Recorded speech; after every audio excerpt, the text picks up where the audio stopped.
오늘 설교 제목은요, 바울이 소유한 기쁨의 비밀. 따라해 볼까요? 바울이 소유한 기쁨의 비밀. 바울의 선신서를 읽을 때에 각 서신서마다 바울이 전하고자 하는 메시지를 찾는 방법이 있어요.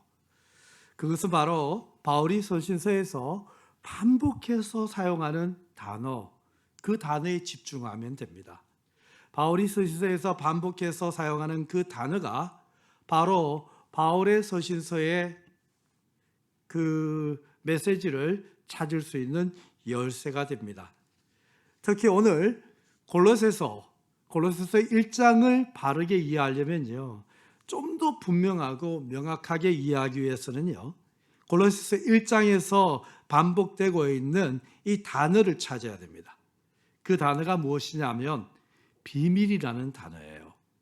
26절, 27절 두 절에서 이 비밀이라는 단어가 세 번이나 반복해서 강조하고 있습니다. 왜 그랬을까요? 골로새 성도들이 지금 마음에 두 가지 마음이 있어요. 바울이 복음을 전하다가 감옥에 갇혀 있잖아요. 로마 감옥에 있는 바울을 보면서 이 마음 안에 안타까운 마음, 또 한 마음은 무엇이냐면 낙심되는 마음이 있었을 거예요. 한 가지는 복음을 저렇게까지 전해야 되나 하는 안타까운 마음, 또 하나는 복음을 전했는데 왜 저 감옥에 갇히는 거야 하는 마음에 낙심이 생기는 거예요. 그래서 바울이 골로새서를 쓰면서 성도들의 안타까운 마음과 낙심하는 그 마음에 진정한 복음의 기쁨을 주기 위하여 이 서신서를 씁니다. 그리고 소개하는 단어가 있는데 그 단어가 비밀이라는 단어예요. 따라해 볼까요? 비밀. 근데 비밀이 무엇인가? 여러분 26절, 27절 한번 읽어보실까요? 시작. 이 비밀은 만세와 만대로부터 감추어졌던 것인데 이제는 그의 성도들에게 나타났고 하나님이 그들로 하여금 이 비밀의 영광이 이방인 가운데에 얼마나 풍성한지를 알게 하려 하심이라. 이 비밀은 너희 안에 계신 그리스도시니 곧 영광의 소망이니라. 아멘. 이 비밀은 만대와 만세 전부터 감추어졌던 거예요. 그런데 이 비밀이 나타난 거예요. 이 비밀은 바로 너희 안에, 골로새 교인들 안에 계신 그리스도라는 거예요. 내 안에 계신 그리스도라는 거예요. 여러분, 우리 안에 그리스도가 주인으로 계시면요, 그때부터 인생이 달라집니다. 삶의 목적이 달라지고요, 세상을 바라보는 관점이 달라지고요, 그리고 세상의 기쁨과 즐거움의 의미도 완전히 달라지는 거예요. 특별히 달라지는 것이 있는데 고난에 대한 이해가 달라집니다. 과거에는요, 여러분 고난 좋아하는 사람이 있나요? 고난 좋아하는 사람은 없어요. 모두가 고난 다 싫어합니다. 세상은요, 고난에 대한 부분은 나쁜 거예요. 그래서 고난에 대하여 좋아하는 사람이 아무도 없습니다. 그런데 내 안에 예수님이 계시면요, 비밀이 생기는데 첫 번째가 무엇이냐면요, 고난과 괴로움이 기쁨이 돼요. 야, 이걸 어떻게 목사님 설교하시려고 해요? 말씀 그대로 하려고요. 목사님, 고난과 괴로움이 이 기쁨이라고 하셨는데 이걸 우리가 어떻게 이해해야 되죠? 오늘 말씀 속에서 이해해 보려고 해요. 그래서 바울은 이것을요, 비밀이라고 얘기하는 거예요. 이것을 이해하기가 쉽겠습니까? 쉽지 않죠. 이 본문을 설교하기가 쉽겠습니까? 쉽지가 않아요. 이것이 비밀이에요. 그냥 알려준다고 쉽게 알 수 있는 것이 아니에요. 바울은 지금 이 비밀을 소개하고 있습니다. 여러분 24절을 보세요. 나는 이제 너희를 위하여 받는 괴로움을 기뻐하고 그리스도의 남은 고난을 그의 몸된 교회를 위하여 내 육체에 채우노라. 여러분, 교회는요, 그리스도의 몸된 교회예요. 그리스도의 몸이에요. 그런데요, 그 남은 고난을요, 그리스도의 몸에 채우는 것이 아니고요, 내 육체에 채우겠다는 거예요. 자, 오늘 이 본문을 한번 잘 볼 거예요. 바울의 옥중 서신을 연구해 보면요, 바울의 어떤 영적 상태가 근심이나 걱정이나 두려움이나 하나도 찾아볼 수가 없어요. 특히 바울의 옥중 서신을 연구해 보면 계속해서 반복해서 나오는 단어가 있어요. 그 단어가 뭐냐면 동사로서 또 명사로서 계속 기쁨이라는 단어가 나와요. 빌립보서에는요, 기쁨이라는 동사와 그리고 명사가요 12번이나 나옵니다. 그 빌립보서도요 옥중 서신이에요. 로마의 감옥에서 지금 쓰고 있는 서신인데 바울에게서 나오는 영성이에요. 기쁨인 거예요. 너무나 기쁜 거예요. 여러분, 이렇게 생각하면 이렇게 오류예요. 뭐냐면 바울이 기뻐하려고 노력하는구나. 바울이 지금 힘드니까 기쁘게 생각하는구나. 마인드 컨트롤을 하고 있는구나. 자기 암시하고 있는구나. 기쁘게 생각하는구나. 긍정적인 생각을 하는구나. 이렇게 생각하면요 큰 오류예요. 바울은 지금 기뻐요. 기쁨이 흘러나오는 거예요. 너무나 즐거운 거예요. 복음을 위하여, 교회를 위하여 감옥에 갇혔는데 기쁜 거예요. 오늘 나는 이제 너희를 위하여 받는 괴로움이라고 표현합니다. 괴로움을 기뻐하는 거예요. 여러분, 우리가 예수님을 내 마음에 모시면요 그때부터 나타나는 현상이 있는데, 예수님을 영접하고 나서 그리스도를 나의 주인으로 모시면 그때부터 일어나는 마음의 기쁨이 있는데, 그 기쁨이 뭐냐면요, 바울의 표현을 정확하게 표현하면요 교회의 일꾼이 되고 싶어져요. 복음의 일꾼, 바울은요 교회의 일꾼이라고 표현합니다. 교회의 일꾼이 되고 싶어요. 일꾼이 되고 싶은 것이 그렇게 좋아요. 세상에 어떤 일도 아니고요, 교회의 일꾼 되고 싶은 거예요. 옛날에 지미 카터 대통령이 대통령이 되었을 때에, 그러나 대통령직을 수행할 때에 놓치지 않았던 것이 있어요. 다른 건 다 내려놓고 매주마다 섬겼던 것이 주일학교 교사였어요. 그 일꾼, 그것이 되고 싶은 거예요. 그런데 어떤 일꾼인지 아세요? 교회를 위하여 고난받는 일꾼, 성도들을 위하여 괴로움을 당하는 일꾼, 교회를 위하여 힘들고 어려움을 도맡는 그 일꾼. 자기 죄 때문에 당하는 고난 아니에요. 교회를 위하여, 복음을 위하여, 이 복음을 위하여 교회가 고난받고 교회가 어려움을 당하는 그것을요 내가 당하고 싶은 그 기쁨, 그런 일꾼이 되고 싶은 거예요. 저는 지금 말씀대로 설교하고 있습니다. 누가복음 6장을 보면요 예수님이 이렇게 말씀합니다. 사람들이 나로 인하여 너희들이 고난을 받고 미워하고 사람들이 너희를 멀리하고 너희가 고생할 때에 너희에게 복이 있다. 그날에는 기뻐하고 뛰어놀아라. 예수님의 표현이 그대로입니다. 뛰어놀아라, 즐거워하라. 하늘에서 상이 큼이라. 여러분, 지금 바울이 그 즐거움을 누리고 있어요. 예수님이 누가복음 6장에서 말씀하신 그 즐거움과 기쁨을 바울이 지금 경험하고 있다고요. 바울은요 그리스도의 몸된 교회가 갖는 그 고난과 어려움을요 자기가 겪는 것을 그렇게 좋아해요. 그런데 질문이 생겨요. 그리스도의 남은 고난이 뭘까요? 예수님이 고난을 남겨두셨을까요? 예수님이 우리를 위하여 십자가를 지셨어요. 그리고 죽으시고 부활하셨어요. 예수님이 지신 그 고난의 십자가는요 주님이 완전히 다시 지셨습니다. 남겨두지 않았습니다. 그런데 어떻게 남은 고난이 있을까요? 여러분, 예수님이 죽으시고 부활하시고 난 다음에 이 땅에 교회가 탄생했습니다. 신학적으로 교회는 그리스도의 몸이에요. 그런데 분명히 알아야 되는 것은요 그리스도의 몸이지만 이 교회는 완전하지 않습니다. 불완전한 상태입니다. 머리 대신 예수 그리스도는 완전합니다. 골로새서가 어떤 서신이냐면요 교회의 머리가 누구시냐 하는 거예요.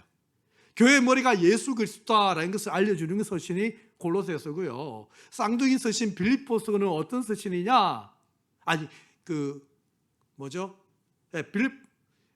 빌보스 어떤 서신이냐? 아니, 에베소스는 어떤 서신이냐? 교회의 몸이 누구냐예요. 아니, 머리 대신 예수 그리스도의 몸이 무엇이냐예요. 뭐지요? 교회예요. 교회는요, 어떤 상태냐 하면, 교회는요, 그리스도의 몸이에요. 그런데 불완전한 상태예요. 왜요? 아직 우리야 육체가 있거든요. 육체의 소욕이 있거든요. 우리는 아직 죽지 않았어요. 그리고 부활하지 않았어요. 우리의 영은요, 죽고 부활했어요. 예수 그리스도는 죽으시고 부활하시고 우리의 머리 대신 예수 그리스도는 완전하신 주님이세요. 그러나 그의 몸된 우리는요, 주님의 완전함을 향하여 지금 계속해서 성장하고 달려가고 있는 거예요. 그 교회는 불완전해요. 그렇기 때문에 이 교회 자체가요, 불완전하기 때문에 남은 고난이 있는 거예요. 자, 그러면요, 우선적으로 이렇게 생각해 보세요. 어떤 상황에서 이 남은 고난이라고 얘기할까? 자, 교회의 불완전함 때문에 교회가 고난을 받고 어려움이 생겨요. 그러면 예수님이라면 어떻게 하셨을까? 그 고난을 피하셨을까? 그 고난을 맞이하셨을까요? 맞이하셨을까요? 바울이 그 마음이죠. 예수님이라면 교회를 어떻게 하셨을까? 교회에 이런 고난이 있고 어려움이 있으면 이것을 피할까? 예수님은 그것을 고난을 맞이했을까? 기쁨으로 맞이하죠. 그 마음으로 내가 몸된 교회를 위하여 이 고난을 맞이하는 거예요. 그리스도의 남은 고난이에요. 교회의 어려움, 성도의 어려움, 지체의 어려움, 더 크게 얘기하면 미성숙, 그리고 부족함, 이 모든 것을요, 내가 맞이한다는 뜻이에요. 그런데 이 고난을 자신의 육체에 채운대요. 여기서 이 육체라는 이 단어를 오늘 공부를 할 필요가 있어요. 두 가지 의미가 있는데, 첫 번째는요, 우리 몸이에요, 몸. 이 몸을 우리 교회를 위하여, 복음을 위하여 이 몸을 드리겠다는 거예요. 여러분, 미국에서 존경받는 의학자가 있어요. 조너스 솔크라고요. 1955년에 소아마비 백신을 개발한 사람이에요. 정말 존경받는 이유는 무엇이냐면, 보통 백신을 만들고 나면 제일 먼저 뭘 하죠? 특허를 내죠. 그리고 굉장히 많은 돈을 이렇게 벌 거 아닙니까? 그런데 조너스 솔크는요, 특허를 내지 않았어요. 그걸 무료로 다 배급합니다. 그리고 그가 뭐라고 했냐면, 태양도 특허를 냅니까? 라는 말을 했어요. 여러분, 태양을 특허를 내니까 이 하나님의 은총이잖아요. 이 백신을 만든 것은요, 하나님의 은총이에요. 그런데 더 감동되는 것은 뭐냐면, 이 조너스 솔크가요, 이 마지막 인체 실험을 할 때에 자기 몸에다 있다는 거예요. 자기 몸을. 인류가 이 소아마비에서 자유롭게 하기 위하여 자기 몸을 인체 실험으로 쓰고 자기 몸을 드렸다는 거예요. 그것이 기쁨이에요. 왜 기쁘죠?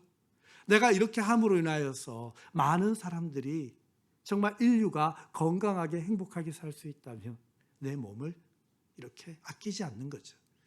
바울은요, 복음을 경험했어요. 이 복음은요, 사람의 질병을 치료하는 것이 아니고 영혼을 치료해요. 영과 육과 혼이 주님 앞에서 온전하게 되는 능력이 복음에 있어요. 그리고 영영 형벌을 받은 지옥으로 갈 수밖에 없는 그런 죄인들이 구원을 받을 수 있는 유일한 방법이 바로 복음이에요. 바로 예수 그리스도의 십자가의 복음이에요. 이것을 전함에 있어서 바울은 고난을 받고 미움을 당하고 거리감을 두고 유대인들을 통하여서 그렇게 어려움을 당할 때에도 바울은 기쁜 거예요. 왜요? 이 복음이 생명이거든요. 할렐루야. 이 기쁨이에요. 그래서 교회 고난이 오고 복음을 위하여 고난 받으면요, 이걸 그대로 맞이하는 거예요. 이 몸에 채우는 거예요. 그런데 또 두 번째요, 육체라는 단어를 공부해야 됩니다. 바울에게 있어서 이 기쁨도 있지만 또 다른 기쁨이 있어요. 바울 신학적으로 육체라는 단어는요, 우리가 생각하는 이 몸이 아니에요. 고린도후서 1장 12절에는요, 육체의 지혜라는 표현을 합니다. 세상적 지혜죠. 죄의 지혜죠. 육체의 소욕을 얘기하죠. 로마서 8장에는요, 육체의 소욕이라는 표현을 합니다. 육신의 생각, 그 무엇이냐면 이 몸이 원하는 게 있어요. 몸이 바라는 욕심, 몸이 바라는 죄악, 몸이 바라는 쾌락, 몸이 바라는 자기 자애, 자존심, 자기 욕구 이런 것들요. 세상을 추구하는 그 모든 것이 바로 이 육체라는 표현을 바울 신학을 공부해 보면 이 육체의 표현이에요. 그런데 바울은요, 그리스도의 남은 고난을요, 자기의 육체의 체험으로 인하여서 어떤 현상이 일어나냐면 바로 자기의 육체의 소욕이 죽는 거예요. 자기의 육체의 소욕이 가라앉는 거예요. 자기의 육체의 소욕이 소멸되는 것을 경험하는 거예요. 그래서 바울은요, 이 고난이 기쁜 거예요. 이 고난으로 해서 자기가 더욱더 거룩하여지고 더욱더 예수님 닮아지고, 여러분 우리가 예수 한번 믿고 구원받았다고 끝나는 거 아니거든요. 내가 예수 믿었기 때문에 나는 이제 거룩하다 그렇게 말할 수 없는 것이 그 다음날 되면 육체의 소욕이 소록소록 올라오거든요. 여러분 육체의 소욕을 죽일 수 있는 방법은 뭔지 압니까? 동양 철학에서 말하는 명상요? 아니요, 절대요. 육체의 소욕을 이길 수 있는 방법이 무엇이냐면 하나님께서 나에게 허락하신 고난이에요. 여러분 고난이 있다는 것은요, 행복한 일입니다. 고난이 있다는 것은요, 주님이 나를 사랑하는 증거예요. 고난이 있다는 것은요, 내 영혼을 새롭게 하고 계신다는 주님의 역사예요. 할렐루야. 바울이 고난을 바라보는 것이 다른 거예요. 복음을 위하여 고난받고, 교회를 위하여 고난받고, 교회를 위하여 그 고난을, 그리스도가 남겨놓은 그 육체, 그 고난을, 교회의 고난, 그리스도의 몸의 고난을 자기 육체에 채우는 거예요. 그렇게 하여 자기가 더욱더 예수님 닮아가고 더욱더 신실한 제자가 되고 더욱더 주님과 가까워지는 모습을 자기가 경험하는 거예요. 아멘. 성도들은요, 제자들은요, 고난을요 싫어해서는 안 돼요. 오히려 고난받는 것을 기뻐하고 즐거워하고, 그 고난을, 교회에 어려움이 있습니까? 그거 내가 맡겠습니다. 교회에 힘듦이 있습니까? 그거 내가 고난받겠습니다. 이것이요 바로 기쁨인 거예요. 바울은 마지못해 억지로 하는 게 아니에요. 기뻐하려고 노력하는 게 아니에요. 기뻐하려고 생각하는 게 아니에요. 바울은 진짜 기뻐요.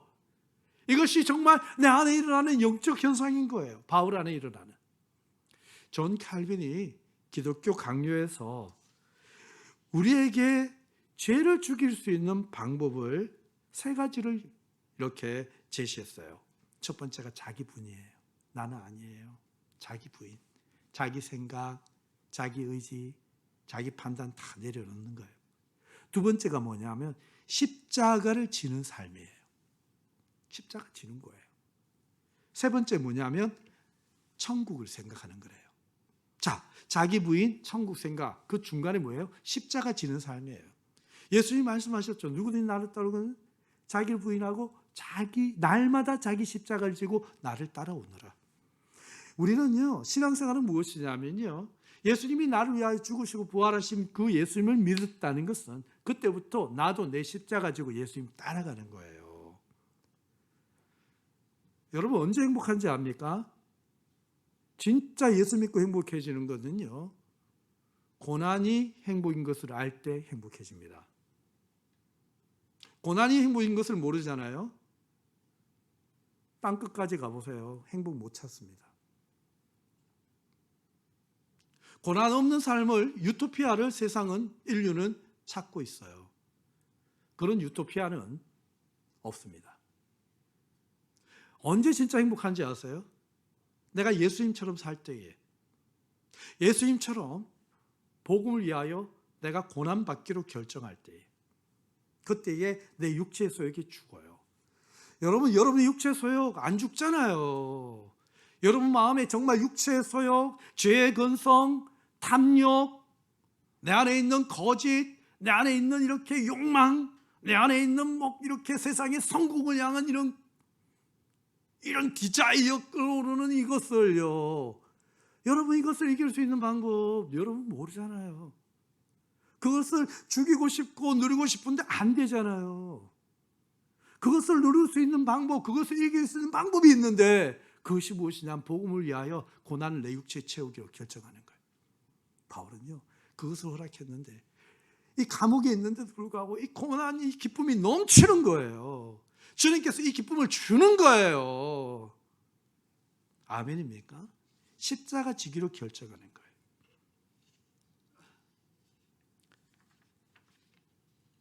여러분, 교회는 완전하지 않습니다. 불완전합니다. 우리는 신앙인이고 성도들이지만 우리는 말씀을 들을 때는 은혜를 담고 해야겠다 하지만 그 다음 날 되면 또 육체의 소욕이 나를 사로잡아 버립니다. 우리는 고난 안 받는 삶을 추구하고 축복받는 삶, 편안한 삶을 추구하고 있습니다. 그래서 우리는 절대 우리는 진정한 기쁨을 추구할 수가 없어요. 십자가를 지고 주님 따르는 삶, 바울은 그것이 너무 행복한 거예요. 그리스도의 남은 고난을 내 육체의 체험으로 인하여서 공동체도 복음으로 충만해지지만 내 영혼이 복음으로 충만해지는 거예요.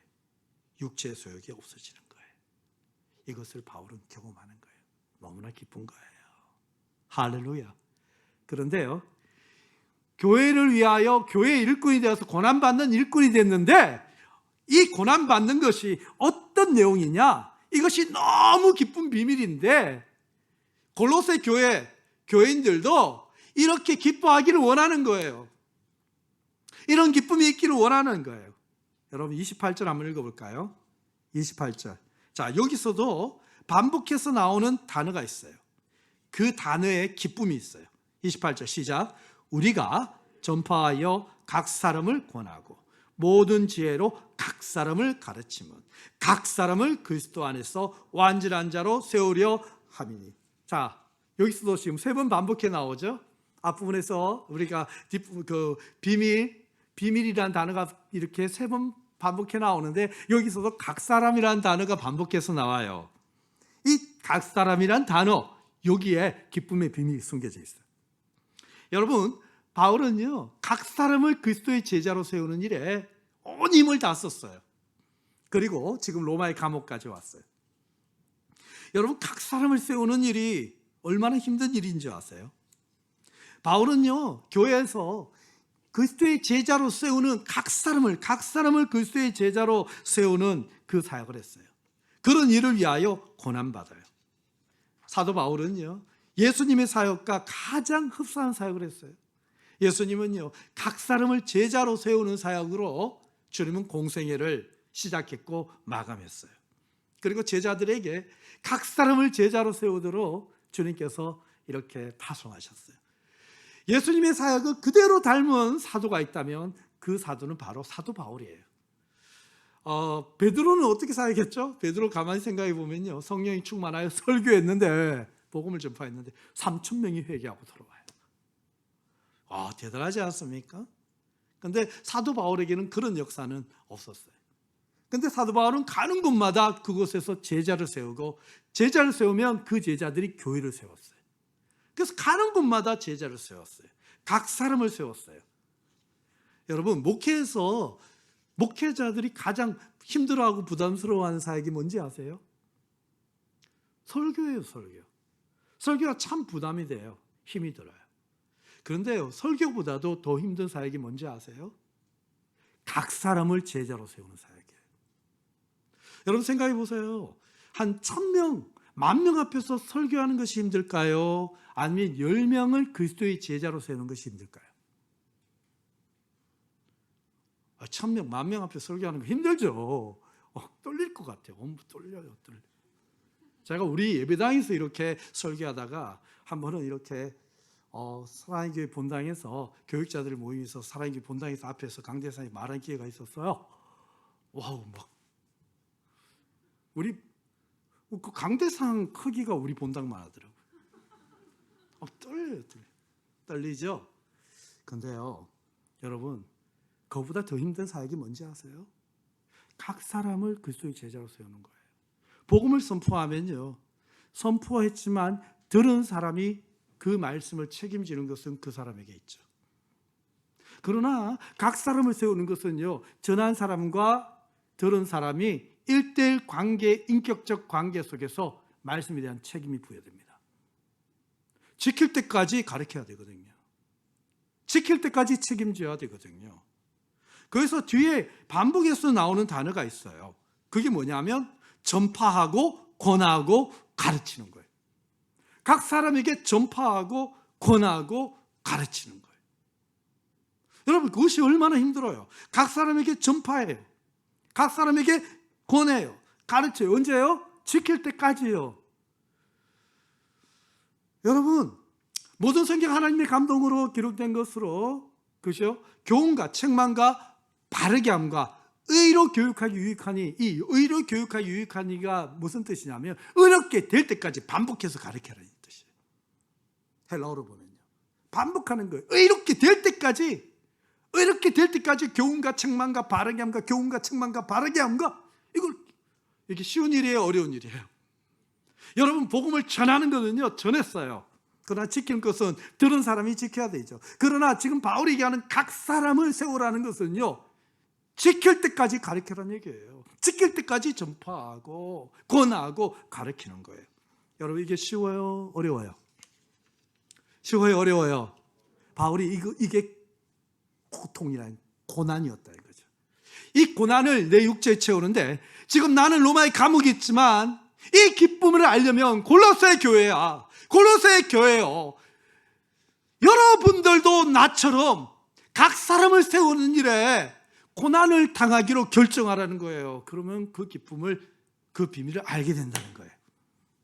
할렐루야. 부모님이요, 아이들을 양육하는데 아이들 양육이 쉬워요, 어려워요?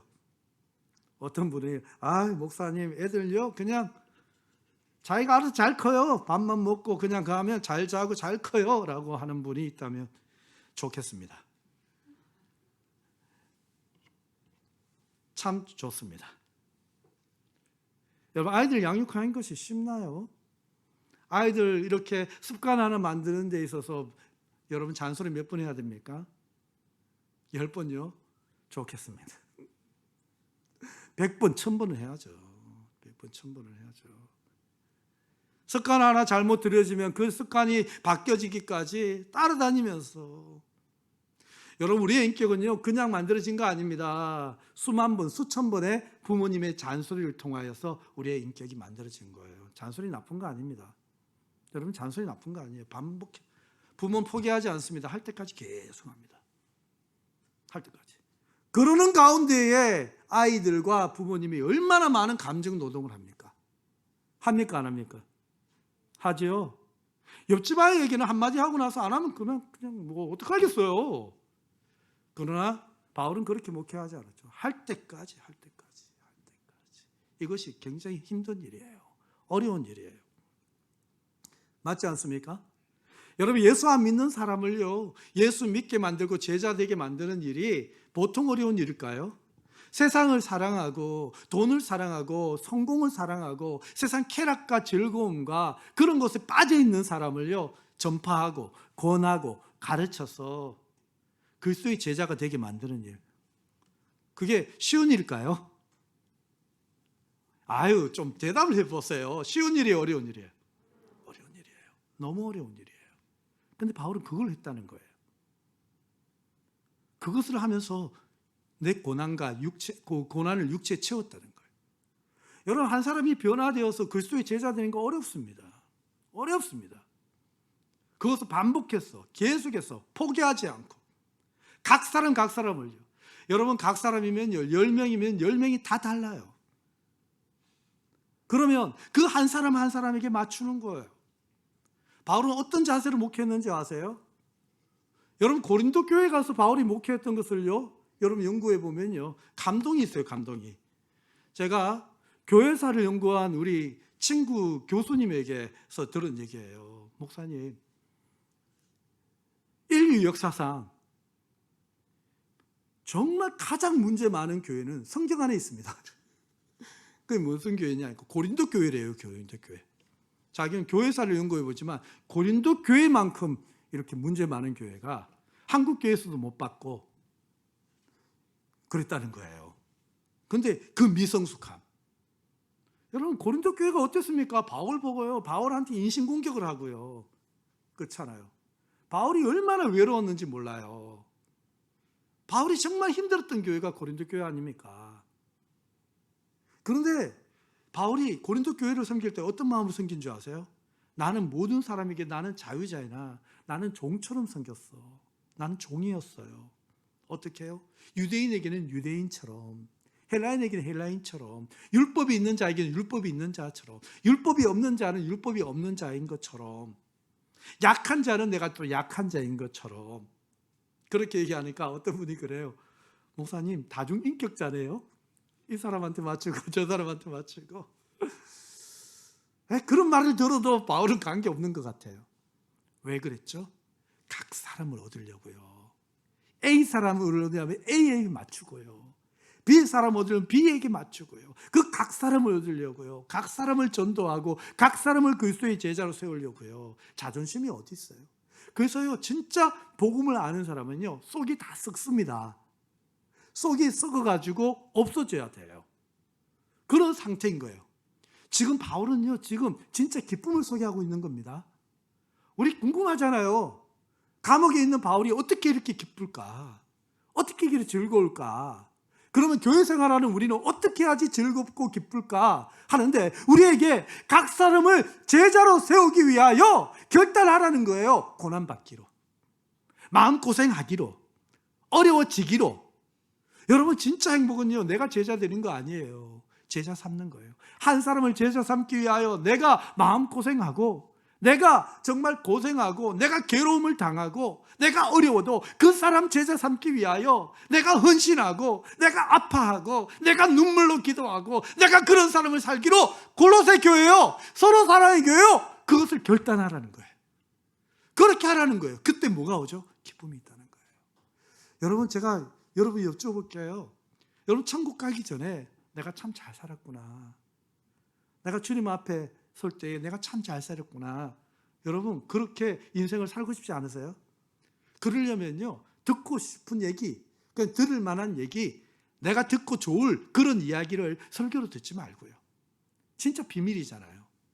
바울의 인생이 어디에 불꽃처럼 타올랐고 무엇을 위해 살았는지 바울처럼 우리도 한번 경험해 보자고요.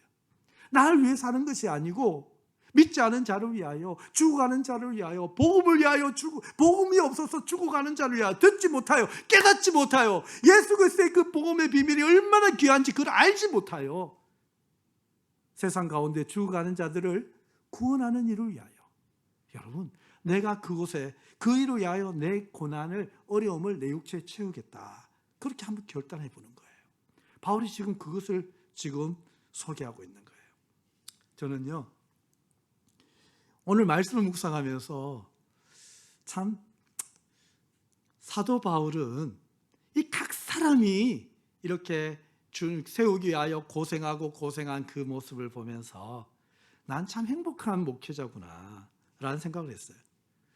제가 올해 우리 제자들 14분의 제자들을 지금 제자 훈련 받고 있잖아요. 그런데 이 14분이요, 저는 각 사람으로 보이지 않고요, 어느 제자 훈련하는 어느 순간이 딱 됐는데요, 한 사람으로 보이는 거예요. 이게 너무 좋아요. 여러분, 각 사람으로 한번, 여러분 손가락이 10개잖아요. 근데 이 손가락이 10개가 건강하면요, 본인은요, 이 손가락이 10개라는 인식을 못해요. 하나로 느껴져요. 맞죠? 그게 무슨 말이냐? 여러분, 새끼손가락이 아프잖아요. 그러면 신호를 줘요. 내가 아프다고. 그러면 그때 되면요, 내가 새끼손가락이 있구나. 손가락 10개가 다 신호를 줘보세요. 그렇죠? 그래도 각 사람을 세우는 것이 그 기쁜 거예요. 그 치료하고 회복하고 건강하게 하는 게 그런데요, 우리 14명의 제자들이 다 건강한가 봐요. 다 신실해요. 그래서 담임 목사가 보는데 하나로 보여요. 한 몸으로 보여요. 누구 몸으로? 그리스도의 몸으로. 제가요, 우리 제자들 칭찬하려고 일부러 그러는 거 아니에요. 정말 목회는 그런 거예요. 한 사람 한 사람을 보는데 그 한 사람 한 사람이 예수 안에 있으면요, 이 한 사람 한 사람이 모두가 하나로 보이는 거예요. 예수 그리스도의 몸 한 몸으로 만드는 것이 목회거든요.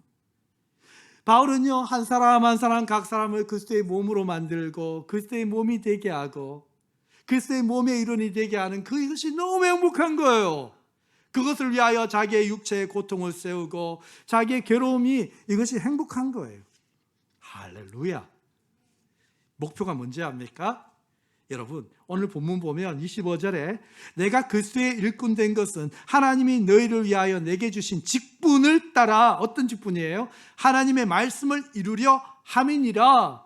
여러분, 어떤 직분이에요? 28절에 보면 완전한 자를 세우려 함이니. 완전한 자. 하나님의 말씀이 신명기 18장 13절에 보면 너는 내 하나님 여호와 앞에서 완전하라. 이 완전한 표현을 예수님은 마태복음 5장에 써요. 하늘에 계신 너희 아버지의 온전하심 같이 너희도 온전하라. 구약에서는 완전한 자라고 표현하셨고 예수님은 그 본문을요 온전한 자라고 표현하셨어요. 그런데 바울은 이 완전한 자라는 표현과 온전한 자 표현을 서신서에서 같이 쓰고 있어요. 곧 성경에서 완전하다라는 표현은 온전하다라는 뜻이죠. 여러분, 우리는요 완전할 수 없습니다. 교회는 완전할 수가 없어요. 그런데 주님이 말씀하셨어요. 완전하시라고. 이게 우리의 목표입니다. 여러분, 우리의 목표가요 낮으면요 망합니다. 신앙생활은요 우리의 목표가 예수 그리스도예요. 우리는 부족해요. 그러나 어떤 교회가 건강한 교회인 줄 아세요? 예수 그리스도가 우리의 목표를 두고 그 목표를 향하여 달려가는 교회가 건강한 교회예요.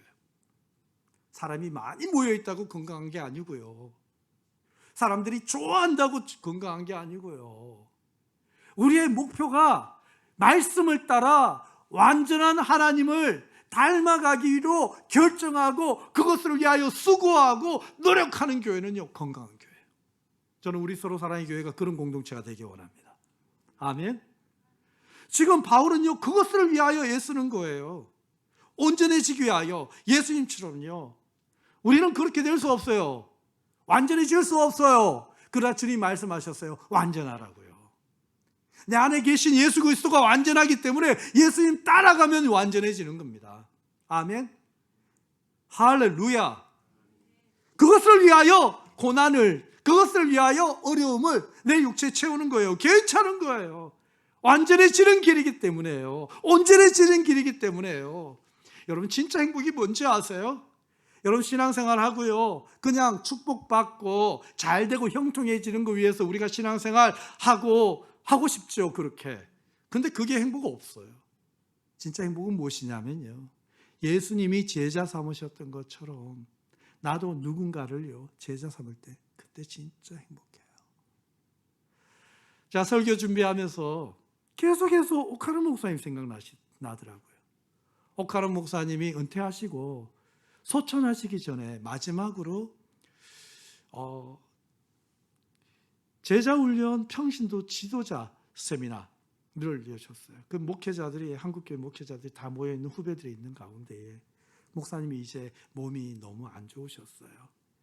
본인도 이제 마지막이라는 것을 아시고 세미나를 하셨어요. 강의 내내 이 손이 떨리는 손을 숨기고 떨리는 목소리를 숨기면서 강의를 하시더라고요. 근데 이렇게 얘기하세요. 너무 기뻐하시는 거예요. 목회자 여러분, 제자 훈련하세요. 제자 훈련하면 행복해집니다. 여러분 목회하면서 힘드시지요? 즐겁지 않지요? 권태가 찾아오지요? 제자 훈련하세요. 절대 권태 찾아오지 않습니다. 영적으로 침체도 안 옵니다. 여러분 제자 훈련하세요. 제자 훈련하면 너무나 행복해요. 즐겁습니다. 그런데 각오는 하세요. 제자 훈련하면 골병은 좀 듭니다. 그래서 막 웃으시는 거예요.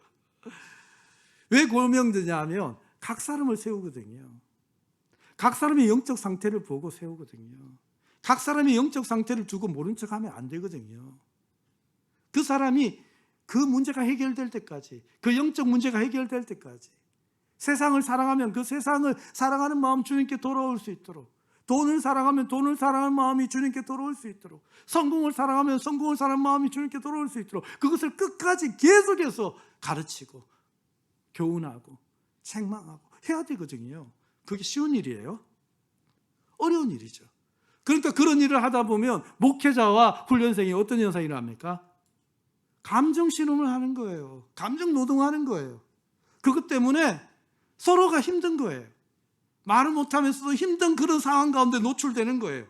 근데 영적으로 알지요. 근데 그 가운데에서 성령이 역사해 버리세요. 성령이 역사해 버리신다니까요. 그 제자 안에서 성령께서 역사하셔서 한순간에 하나님께서 변화를 줘버리세요. 결단하게 해버리세요. 제자 되게 만드는 거예요. 그걸 보는 거예요. 그게 너무 행복한 거예요. 그리고 눈물이 나는 거예요. 옥 목사님이요, 35년 동안 제자 훈련하시면서 저희 부목사들한테 뭐라고 얘기했냐 하면, 본인은요 죽을 각오하고 제자 훈련했대요. 여러분, 제자 훈련은 죽을 각오하는 거예요. 제자 훈련하면 성도들이 좋아할까요? 싫어할까요? 싫어합니다. 어느 교회에서는요, 목회자가 제자 훈련하겠다고 장로님들과 제자 훈련하자니까 장로님들이 목사님을 쫓아내려고 하는 거예요. 왜 그런 걸 하냐고, 우리가. 왜 힘들게 하냐고. 쫓아내려고 했대요. 근데 끝까지 했어요. 장로님들이 다 제자 됐어요. 할렐루야! 아멘입니까? 여러분, 제자 훈련을 한다면요, 마귀가 좋아할까요? 내 안에 있는 육체의 소욕이 좋아할까요? 싫어합니다. 싫어합니다. 근데 그 일을 하는 거예요. 그랬어요. 옥 목사님이 뭐라고 하셨냐면, 죽을 각오하고 해야 한다고. 그리고 본인은 제자 훈련하면서 날마다 기억했던 성경 구절인데, 그것이 뭐냐면 나는 날마다 죽노라 하는 바울의 고백이었다는 거예요. 여러분, 제가 오늘 이 말씀을 왜 드립니까? 여기에 기쁨이 있어요. 이게 비밀이에요. 예수님께서 가장 행복하고 기뻐했던 그 원리가 뭐냐면 제자 삼는 거였거든요. 그리고 예수님께서 나의 기쁨을 너에게 주기 원하노라 하면서 다락방 강화 때 하신 말씀이 뭐냐면, 사실상 가서 제자 삼으라 해요. 그럼 너 기쁠 거라고. 나의 기쁨이 너에게 있을 거라고. 이 기쁨을요, 목회자에게만 주셨습니까? 이 기쁨을요, 순장에게만 주셨습니까? 이 기쁨을요, 장로님들에게만 주셨습니까? 아니잖아요. 예수님을 믿는 모든 사람에게 주신 기쁨 아닙니까? 저는 여러분에게 선포합니다. 우리 교회 예수 믿은 지 얼마 안 되신 분들이 있어요. 근데 그분들이 제자 받는 삶을 떠나서 제자 삼는 역사가 일어나기를 전 기대합니다. 그 일을 하다가 주님 앞에 가면요, 조금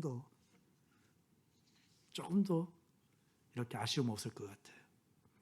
저는 우리 집사님들 한 분 한 분이 제자 삼는 일에 눈물 흘리고 기도하는 모습을 보고 싶어요. 세상에서 가장 귀한 것은 무엇입니까? 세상 영광입니까? 다 지나가는 거 아닙니까?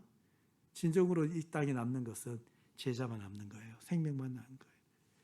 천국에서 주님 물으실 거예요. 그래, 제자 몇 명 삼고 왔어? 몇 명 제자 삼고 왔니? 몇 명 각 사람을 세우고 왔니? 그렇게 주님이 물으실 때에, 주님, 제가 이렇게 많은 제자들을 세우고 왔습니다. 그리고 주님 너무 기뻐요. 뭐가 기쁘니? 그 제자들이 지금 제자를 삼고 있습니다. 이게 바로 기쁨이에요. 바울은 알고 있습니다. 조금 있으면 하나님 앞에 가게 되는 거. 좀 있으면 이제 순교하고 주님 앞에 가게 되는 걸 알고 있어요. 그런데 지금 바울은 조금 더 아쉽지 않은 것이, 정말 수고했거든요. 정말 열심히 했거든요. 정말 열심히 복음을 전하고 교회를 세웠거든요. 빌립보에서도, 데살로니가에서도, 고린도에서도, 에베소에서도 가는 곳마다 바울은 교회를 세우고 그곳에서 제자를 세웠거든요. 그런데 그 제자, 그 복음이 계속해서 권하고 가르치고 지키게 하는 일을 계속하고 있거든요. 바울이 그게 너무 좋은 거예요. 너무 행복한 거예요. 이 기쁨, 저는 선포합니다. 여러분들이요, 자녀들을 먼저 제자 삼으십시오. 아들, 딸 그리스도의 제자 되게 만들고 싶지 않습니까? 그거 생각하면요, 행복해요. 무슨 행복으로 사세요? 자녀들 20살만 넘어가 보세요. 여러분 말 듣나? 아니요. 청소년만 돼 보세요. 고등학생만 돼 보세요. 여러분 말 듣나? 여러분 제자로 삼잖아요. 주의 말씀을 듣고 순종하는 삶이 너무나 기쁠 거예요. 힘든 것 같지요? 지금부터 하세요. 자녀들 제자 삼고요. 각 사람을 제자 삼고요. 그래 주위의 사람 믿지 않는 사람들 제자 삼고요. 그런 역사, 그런 기쁨이 우리 모두에게 일어나기를 바랍니다. 여러분 29절 한번 읽어볼까요? 시작.